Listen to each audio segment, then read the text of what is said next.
चलिए अब बात करते हैं अपनी जो नेक्स्ट हमारी है थ्योरी CFT, जिसको हम बोलते हैं crystal field theory. The crystal field theory CFT is an electrostatic model which considers the metal ligand bonding to the ionic arising purely from electrostatic interaction between the metal ion and the ligand। जो CFT के according जो है electrostatic model है, इसका means क्या है, जो metal ion है और जो हमारा लिगेंड है, इन दोनों के बीच में इलेक्ट्रोस्टैटिक इंटरेक्शन होती है, यानी कि नेगेटिव पॉजिटिव दूसरे को अट्रैक्ट करने वाली इंटरेक्शन होती है, जिसकी वजह से बॉन्ड बनता है। Ligands are treating as point charge in case of anion और point dipoles in case of neutral molecules. इसमें हमने कंसिडर किया है कि जो हमारा लिगेंड है या तो वो एनायन है, यानी कि नेगेटिव चार्ज वाला नेगेटिव पॉइंट चार्ज है। अगर वो न्यूट्रल है तो एक डाइपोल की फॉर्म में है, जिसमें नेगेटिव चार्ज भी है इक्वल और पॉजिटिव चार्ज भी इक्वल है, ताकि जो नेगेटिव चार्ज है वाला साइड है वो बॉन्ड बना सके हमारे मेटल के साथ। Have the 5d orbitals in an isolated gaseous metal atom have same energy? That means they are degenerate। हम जानते हैं जब गैसियस फॉर्म में कोई भी एलिमेंट कोई भी एटम होता है तो उसके जितने भी d ऑर्बिटल्स हैं उन सब की एनर्जी सेम होती है, यानी कि they are known as degenerate.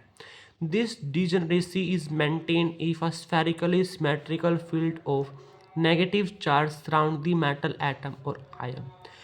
ये भी मेंटेन भी रहती है। मान देखो ये हमारा मेटल है, ओके, मेटल है हमारा। अब जो इसका मेटल है इसके अंदर जो d ऑर्बिटल है उसकी जो एनर्जीज है वो इक्वल है, ठीक है। अगर मैं इसको पूरी इनफाइनाइट नंबर ऑफ लिगेंड अगर इसको चारों तरफ से ऐसे घेर लेंगे तो भी एनर्जीज इक्वल होंगी। क्यों? जितने से ये इसको अट्रैक्ट करेगा उतने से ही ये इसको अट्रैक्ट करेगा उसके सामने वाला, तो जो नेट फोर्स है वो जीरो हो जाएगा, एनर्जीज में कोई भी चेंज नहीं आएगा।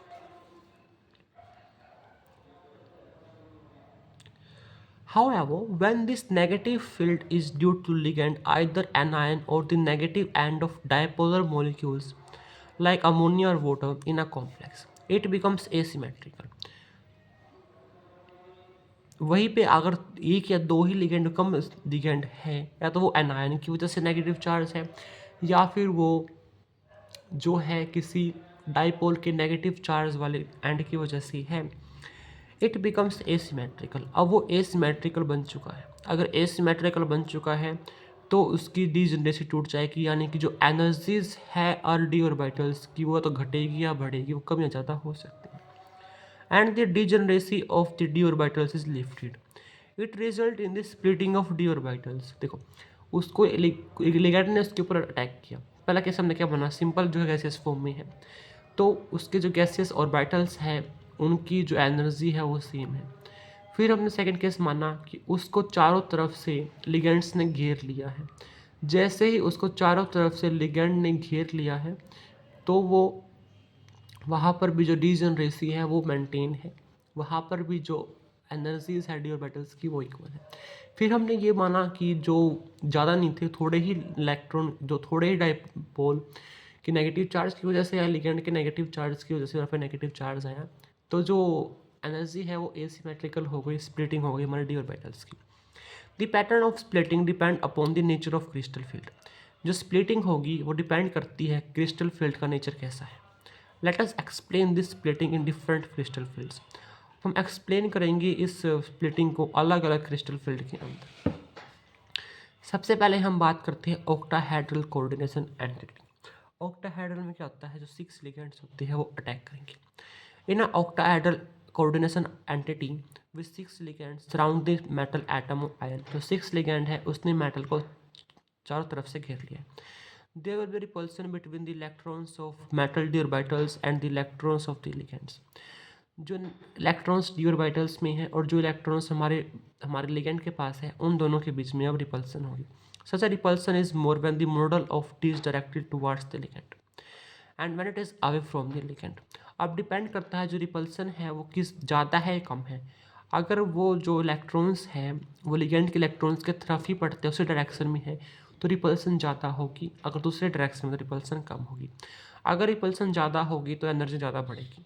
Thus, the dx square and dz square orbitals which point towards the axis along the direction of ligand will experience more repulsion and will be raised in energy.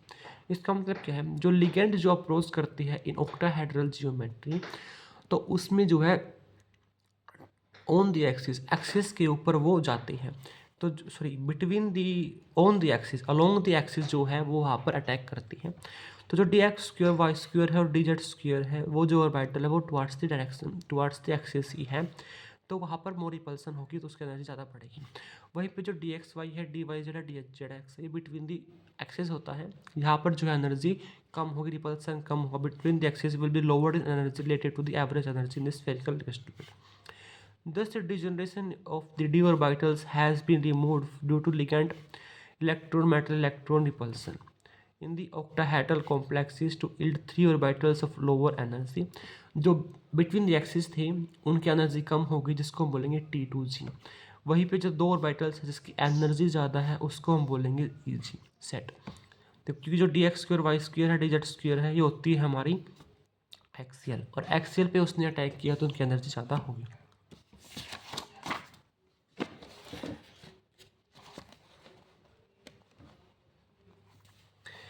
Degenerate levels due to the presence of ligands in definite geometry is termed as crystal field splitting, and the energy separation is denoted by delta O naught। क्यों, जो easy ऊपर गया है और जो T2 नीचे गया है, इनके बीच में जो एनर्जी का गैप है उसको मैंने बोला delta naught. Subscript O is for octahedral, जो O है वो हमने octahedral के लिए रखा है। Thus the energy of the two easy orbitals will increase by 3/5 time। जो ऊपर गई है उसकी जो एनर्जी है वो 3/5 टाइम डेल्टा नोट होगी। वहीं पर जो नीचे वाले है T2G है उसकी 2/5 डेल्टा नोट होगी। The crystal field splitting delta out depend upon the field produced by the ligands and charge on the metal ion. Some ligands are able to produce strong field, in which case the splitting will be large, whereas the other produce weak field and subsequently result in the small splitting of d orbitals. कुछ ligands हमारे strong ligand होते हैं जो splitting ज़्यादा करते हैं, कुछ ligands हमारे वीक लिगेंड होते हैं जो स्प्लिटिंग कम करते हैं। In general, ligands can be arranged in a series in the order of increased field strength। हमने कुछ लिगेंड्स को उनकी फील्ड स्ट्रेंथ के अकॉर्डिंग हमने एक सीरीज में लगा दिया है, जिसको हम बोलते हैं स्पेक्ट्रोकेमिकल सीरीज। तो सबसे ज़्यादा देखो हमने क्या बताया, नाइट्रोजन से ज़्यादा, कार्बन से ज़्यादा होती हैं, then nitrogen, then oxygen, then हमारे जो हेलोजन है। तो वही ऑर्डर में कॉनॉक्स वाला ऑर्डर में इसमें फॉलो करेंगे।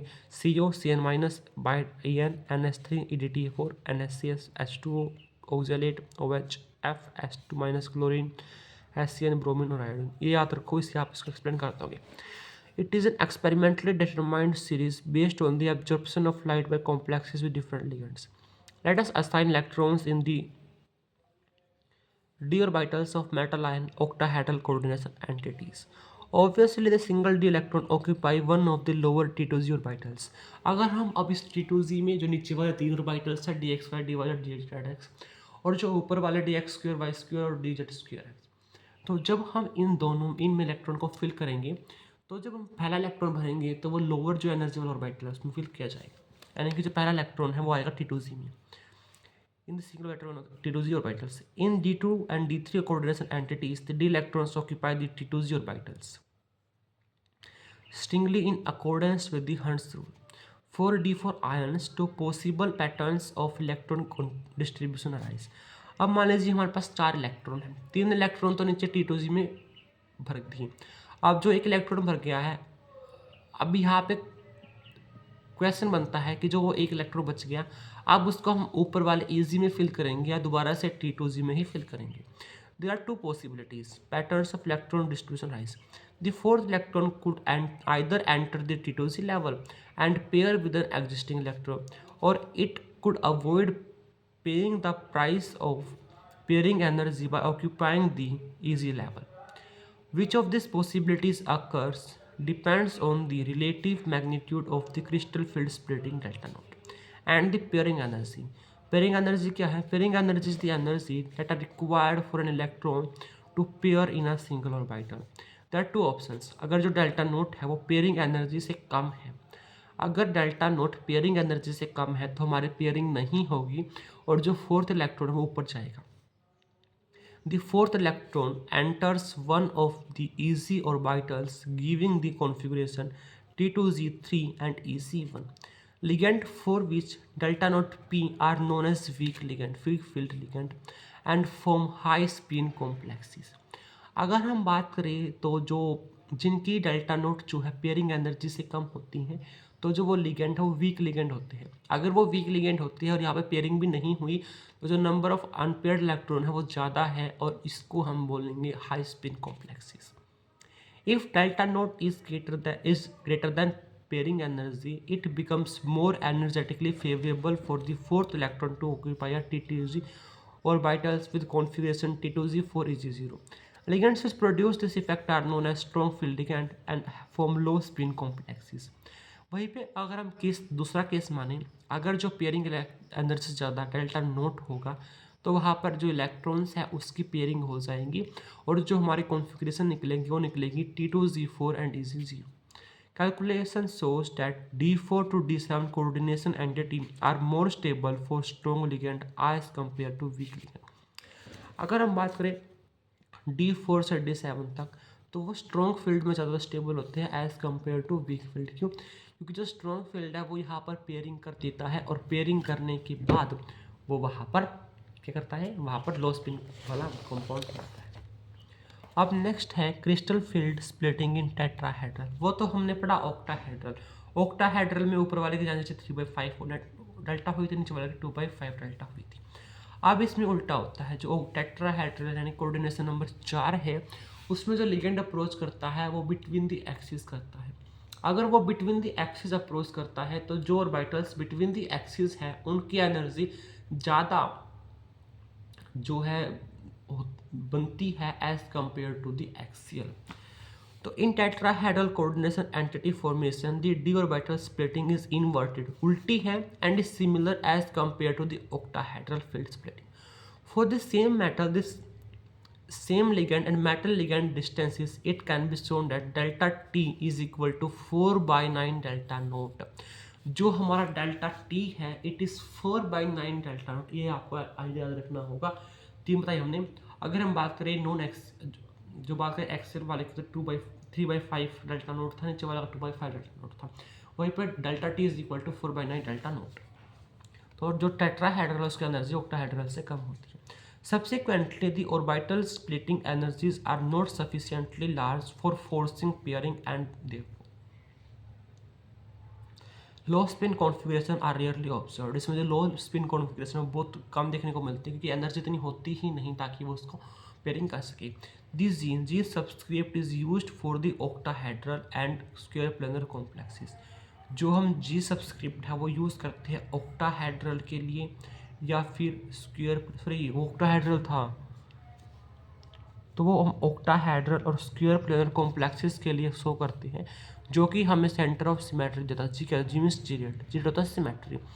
तो हमें जो टेट्राहेड्रल है उसमें सिमेट्री देखने को नहीं मिलती, वहीं पे हमें ऑक्टाहेड्रल और स्क्वायर प्लेनर में सिमेट्री देखने को मिलती है, वहाँ पे हम जी सब्स्टिट्यूट करते हैं। Since octahedral complexes like symmetry, g subscript is not used with the energy level. सब देखो इसमें क्या होता है, जो लिगेंड है वो बिटवीन द एक्सिस अप्रोच करते हैं। तो जो बिटवीन द एक्सिस जो हमारे ऑर्बिटल्स थे DXY DYZ और DZX, इनकी एनर्जी बढ़ती है और जो ऑन द एक्सिस थे उनकी एनर्जी घटती है और सब सेम है। तो आज वीडियो में इतना ही, मिलते हैं नेक्स्ट टॉपिक। तो बने द बेस्ट।